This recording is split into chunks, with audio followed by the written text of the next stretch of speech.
बिस्मिल्लाहिर्रहमानिर्रहीम। अस्सलाम वालेकुम। आप देख रहे हैं DNN न्यूज़ और मैं हूं गुलाम ज़हरा। अब रुख करते हैं खबरनामे की तरफ।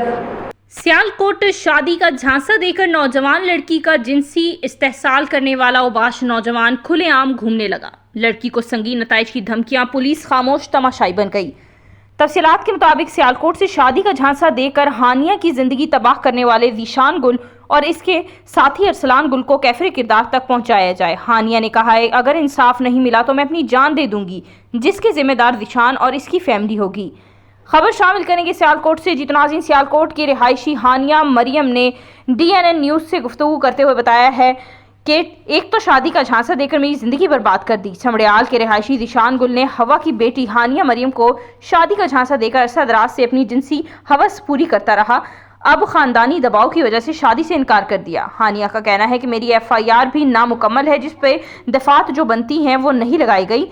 जब मैंने इंसाफ के लिए आवाज़ उठाई, चंद मीडिया के इदारों ने मेरी खबर शाया की तो मुल्जिमान तैश में आ गए, जिस पर हानिया को ज़ीशान का छोटा भाई अरसलान गुल मुझे संगीन नताइज की धमकियां देते शुरू कर दी। हानिया ने यह भी कहा है कि मुल्जिमान ने मुझसे 12 लाख नकद जो वक्तन फवक्तन भी लिए हैं। अब चंद दिन पहले मेरे घर पर इन मुल्जिमान ने आकर खातिन के साथ बदतमीजी की, हमें मारा पीटा, जिस पे हमने 15 पे कॉल कर दी। पुलिस ने आने पर मुल्जिमान फरार हो गए। अब तक के लिए इतना ही। मजीद खबरों के लिए हमारे साथ रहिए।